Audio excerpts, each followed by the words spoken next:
मेरो पनि ग्यास सकिन आँटेछ।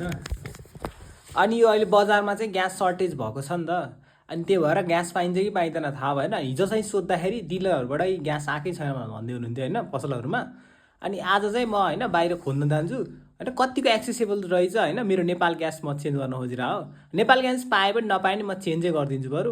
बट हेरौँ पाइँदो रहेछ कि रहन्छ है बजारमा।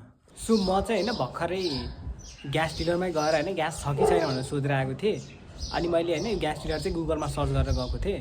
अनि नजिकको सबैमा बुझिसक्दाखेरि 5 ठाउँमा चाहिँ होइन ग्यासै छैन भन्नुभएको थियो कि डिलरबाटै आएन भन्नुभएको थियो। अनि डिलरमा जाँदाखेरि चाहिँ होइन मेरो नेपाल ग्यास हो नि त। अनि डिलरमा चाहिँ होइन नेपाल ग्यास छन त थियो बट मलाई चाहिँ दिनु भएन क्या। सिधै होइन त्यो देख्दाखेरि पनि छैन भनिदिनु भयो। अनि मैले कहिले आउँछ भनेर सोद्धाखेरि दिदीले कुन ठाउँबाट भन्नुभएको थियो होइन। अनि म टिकाथली भनेपछि टिकाथलीकै डिलरमा गएर सोध यो चाहिँ यहाँ चाहिँ हामीले दिन्नौँ भनेर भन्नुभयो कि। अनि टिकाथलीमा चाहिँ होइन नेपाल ग्यास मैले गुगलमा सर्च हान्दा नि थिएन। अनि पुरानो ल्याउने ठाउँमा चाहिँ छैन भन्नुभएको थियो कि।